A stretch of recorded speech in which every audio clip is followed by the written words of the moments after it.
사랑과 마음 상담센터에서 보내드리는 이른 아침 햇살 받기 시간입니다. 이 시간 말씀을 통해 나 자신을 성찰하며 하나님의 사랑을 경험하는 시간이 되시길 바랍니다.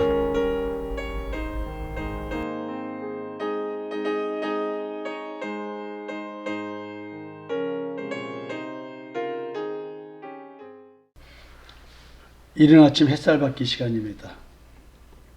우리는 베드로전서를 살펴보면서 어제까지 아내에 대한 이야기, 남편에 대한 이야기, 그리고 종과 상전에 관련된 이야기, 또 선을 행하면서 겪는 고난, 악을 행하면서 겪는 고난, 이런 얘기들을 나눴습니다. 그리고 이런 글로 드러난 이런 표현들 그 밑에 깔려있는 영적인 배경, 저변의 영적 배경이 무엇인지에 대한 이야기도 말씀을 드렸습니다. 오늘은 베드로전서 3장 17절부터 살펴보려고 하는데요. 성경 난제 구절들이 지금 포함되어 있어서 여러분들이 잘 이해해 주셨으면 좋겠습니다. 선을 행함으로 고난받는 것이 하나님의 뜻이신데 악을 행함으로 고난받는 것보다 나으니라. 지금 여러분들에게 요전까지 말씀드린 것에 선을 행함으로 고난을 받아야 된다는 얘기를 해요. 근데 지금 다시 이제 선을 행함으로 받는 고난과 악을 행함으로 받는 고난에 대한 얘기를 합니다. 여기서 악을 행함으로 받는 고난이라는 말은 예를 들어서 종과 상전과의 관계에서 상전 말을 안 들어가지고 겪는 고난, 이런 것도 이제 비유적으로 표현하고 있고요. 또 한편으로는 세상 법을 제대로 지켜라. 그 세상 법을 제대로 안 지켜서 겪는 재판을 받아가지고 뭐 어떤 벌칙을 받거나 뭐 옥에 갇히거나 이런 일들이 있겠죠. 그건 내가 잘못해서 그런 거잖아요. 근데 선을 행하는데도 받는 고난이 있다는 거죠. 그 선은 어떤 선일까요? 선을 행함으로 겪는 고난, 이것은 무엇일까요? 그 선은 예수가 그리스도라는 사실을 증거하는 겁니다. 그리고 율법서에 기록되어 있는 그 율법의 내용들이 오실이라고 한 그리스도를 설명하는 내용들이고 그 그리스도가 예수였다. 그러면서 이제 십자가의 대속의 은총에 대한 이야기를 하는 것, 이게 선을 행하는 것입니다. 근데 율법주의자들은 율법을 준수함으로 행위 완벽주의를 추구함으로써 스스로 자기를 의롭게 만드는 자기 의를 추구하면서 하나님의 뜻에 순종하는 걸로 생각하고 착각하고 그런 신앙생활을 한 것이죠. 그러나 선을 행한다는 말은 궁극적으로 자기 의가 아니라 하나님의 의는 예수 그리스도의 십자가의 대속의 은총을 믿는 믿음의 의라고 하는 이야기를 하는 것. 율법주의자들에게 이걸 전하려니까 너희들이 잘못 믿고 있어, 잘못 신앙생활하고 있어, 이 말 하면서 그 말 때문에 겪는 고난이에요. 그러니까 여러분들이 선을 행한다, 악을 행한다, 그래서 고난을 경도할 때 지금 여러분들이 그 악을 행한다는 말할 때 그 악을 사회적 악을 얘기하기도 하지만 또 한편으로는 또 깊이 들어가면 이 속에 숨어 있는 것은 선악을 알게 한 남의 열매를 먹게 된 하나님께 본질상 저주받은 존재로 진노의 자녀로 태어난 그 악, 이걸 또 본질적으로 좀 생각해 봐야 될 것 같습니다. 그리스도께서도 단번에 죄를 위하여 죽으사 의인으로서 불의한 자를 대신하셨으니 이는 우리를 하나님 앞으로 인도하려 하심이라. 육체로는 죽임을 당하시고 영으로는 살리심을 받으셨으니. 지금 선을 행함으로 고난받는 것의 구체적인 내용을 얘기합니다. 십자가에서 돌아가시고 무덤에서 부활하시고 승천하신 그 그리스도께서 십자가에 죽으신 그 사건은 단번에 나를 위한, 우리를 위한 죄를 사해주기 위해서 죄에 지배받는 우리로 하여금 죄의 지배에서 해방시켜주기 위해서 죽으셨다는 거예요. 예수님은 죄가 없으신 의인이신데 불의한 우리들을 대신해서 죽으셨다는 거예요. 이렇게 대속의 은총을 베풀으신 이유, 예수님이 성육신에서 이 땅에 오셔서 십자가에 죽으신 그 이유, 그게 지금 속죄제의 희생양으로 돌아가셨다는 얘기를 하는 거예요.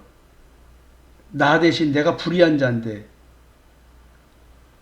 율법을 지킴으로써 내 스스로 의로움을 추구한, 자기의 의를 추구하는 것이 하나님의 의라고 착각하고 열심히 신앙생활했던 잘못된 나의 신앙생활, 이런 나를 위해서 돌아가셔서 나에게 이제 복음을 깨닫게 해주셨다는 것이죠. 근데 너무나 어려운 이야기는 이렇게 선을 행함으로 고난을 받도록 하기 위해서 나를 하나님으로 앞으로 불렀다는 거예요. 예수님이 나를 대신해서 돌아가신 이 사건은 나를 하나님 앞으로 인도하려는 목적이 있었다는 거예요. 그러니까 우리가 예수와 함께 연합되어서 십자가에 죽었다가 다시 부활하는 이 사건, 이것이 예수님의 사건이 아니고 내 사건으로 전환된 자만이 하나님 앞으로 인도되어진다는 얘기겠죠. 그리스도의 대속적인 죽음의 깊이, 이것이 바로 뭐냐면 예수 그리스도의 대속의 죽음의 목적, 그것이 바로 뭐냐면 나를 하나님 앞으로 인도하는 겁니다. 그러니까 내가 하나님 앞으로 인도되어지려면 예수 그리스도의 십자가의 대속의 은총이 믿어져야 되는 거겠죠. 그 말은 또 뭐냐면 내가 십자가에 나의 옛사람을 못 박아 죽여야 되고 육체와 함께 정과 욕심을 십자가에 못 박아 죽이는, 이것이 그냥 글자로 알고 있는 인식의 차원이 아니라 지혜의 차원 또는 지식의 차원이 아니라 이것이 내 마음속에서 내 양심과 연관되어서 실제로 이루어지는 사건이라는 것이죠. 이건 어찌 보면은 어둠에서 빛으로, 우상에서 참 하나님 여호와께로 나아가는 나의 영적 정체성의 변화를 가져올 수밖에 없는 사건이라는 것이죠. 예수가 그리스도라는 사실을 믿는 것, 그 믿음이 나로 하여금 정체성의 변화를 가져오게 하는 것이죠. 이것이 이제 하나님 앞으로 나아가게 하기 위한 그 목적에 다 포함되는 거겠죠. 예수님이 성육신에서 십자가에 돌아가시고 부활하신 것, 나를 하나님 앞으로 인도하려 하시고자 하신 것입니다. 예수님은 육신은 죽으셨지만 영은 살아나신 것이죠. 그럼 우리도 육신은 이렇게 죽어서 썩어 문드러집니다. 근데 예수를 믿고 하나님 앞으로 인도되어진 자는 영이 산다는 거겠죠. 그래서 부활 때 보면은 영체의 옷을 입는다고 되어 있어요. 스피리추얼 바디를 입는다.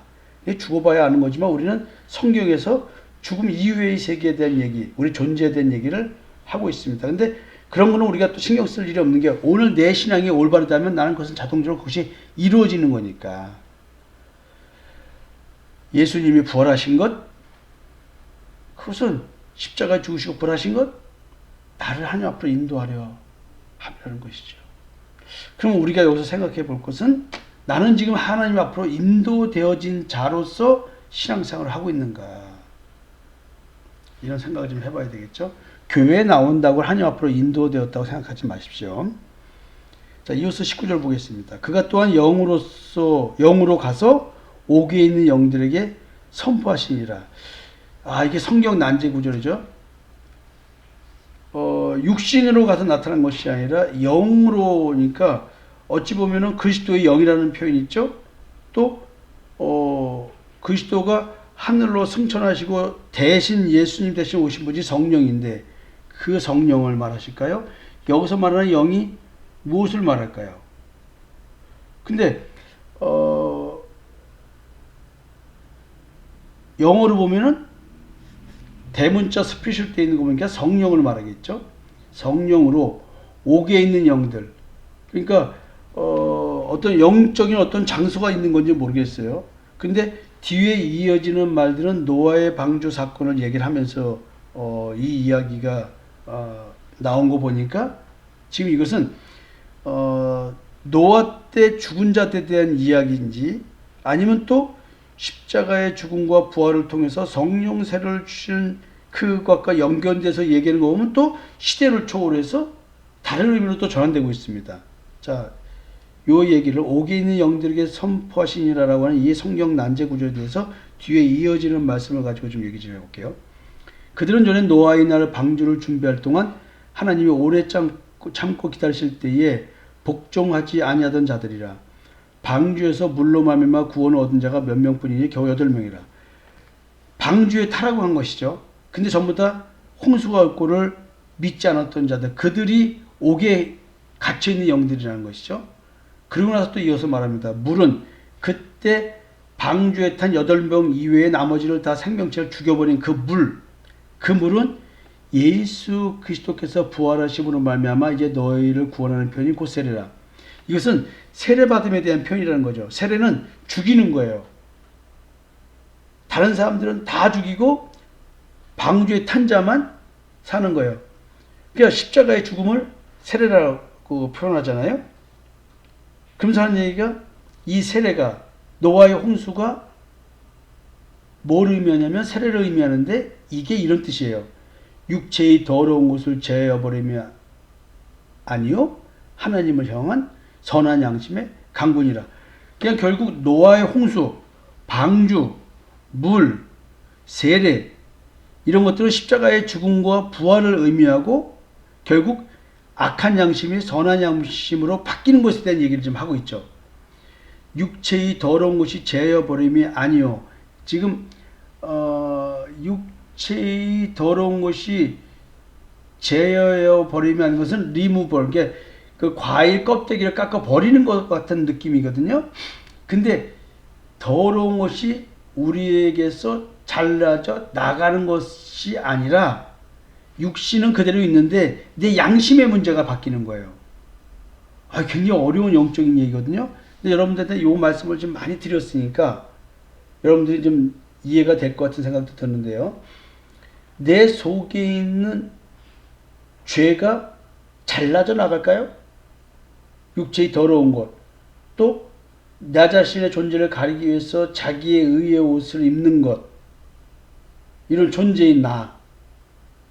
근데 지금 죄의 집에서 해방된다는 말 속에는 내가 죄의 지배받는 존재라는 것을 깨닫는 걸 말하는 거거든요. 그러니까 악한 양심에서 벗어나 양심의 악을 깨닫고 이런 말들이 선한 양심이라고 표현된 오늘 이 이야기, 선한 양심의 강구라. 선한 양심이 오늘도 기도하는 거겠죠. 강구니까. 그러니까 이 강구를 영어로 보면은 보증, 담보. 이게 좀 어려운 표현으로 돼 있어요.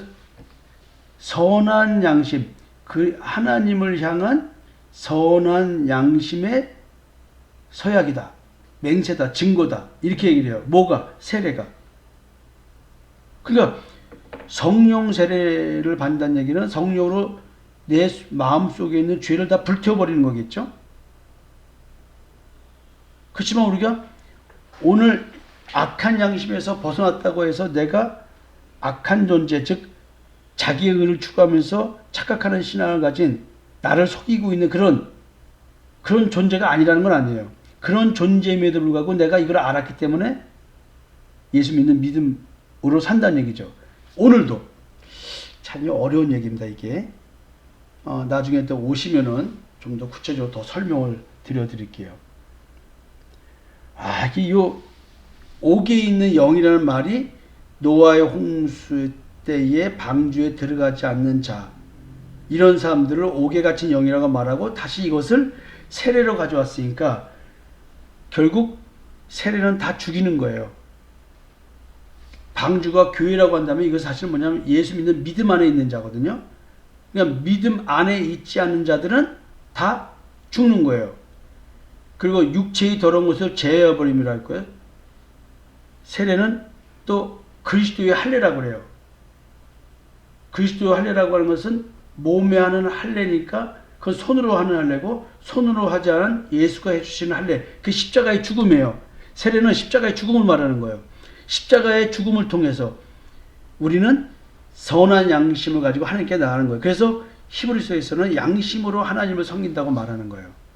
그러니까 옥에 있는 영들이라고 할 때는 보면 이 세상에 있는 자들을 말하지 않을까요? 그래서 이 세상에 있는 자들이 우리는 세례로서 나를 죽이는 거예요. 옛사람을. 정과 욕심을. 육체와 함께. 그러니까 이게 굉장히 비유적인 표현이지만 성령으로 세례를 받아 옛사람이 십자가에 못 박아 죽은 자, 육체 함께 정과 욕심 십자가에 못 박아 죽인 자는 이 말을 알아듣게 돼 있어요. 근데 말로는 굉장히 설명하기가 한계가 있는 거예요. 이게 영적인 것 때문에 인간의 언어로 정확하게 표현해낼 수 없기 때문에 받은 자만이 가능한 것이죠. 그리고 이어서 말합니다. 그는 하늘에 오르사 하나님 우편에 계시니 천사들과 권세들과 능력들이 그에게 복종하느니라. 참 어려운 이야기입니다. 선을 행하는 이야기, 악을 행하는 이야기 속에서 이어지는 표현들입니다. 한번 잘 주의 있게 오늘 이른 아침 햇살 받기를 들으시고 한번 내가 세례 받았는가?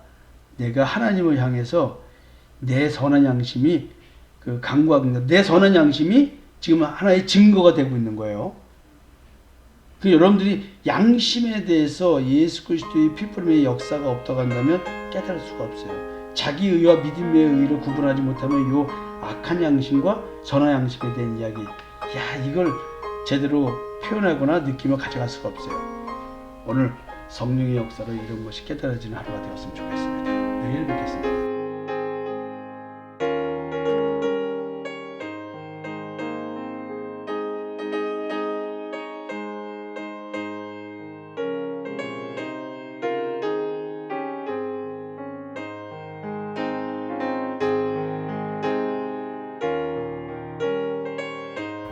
지금까지 사랑과 마음 상담센터에서 보내드리는 이른 아침 햇살 받기 시간이었습니다.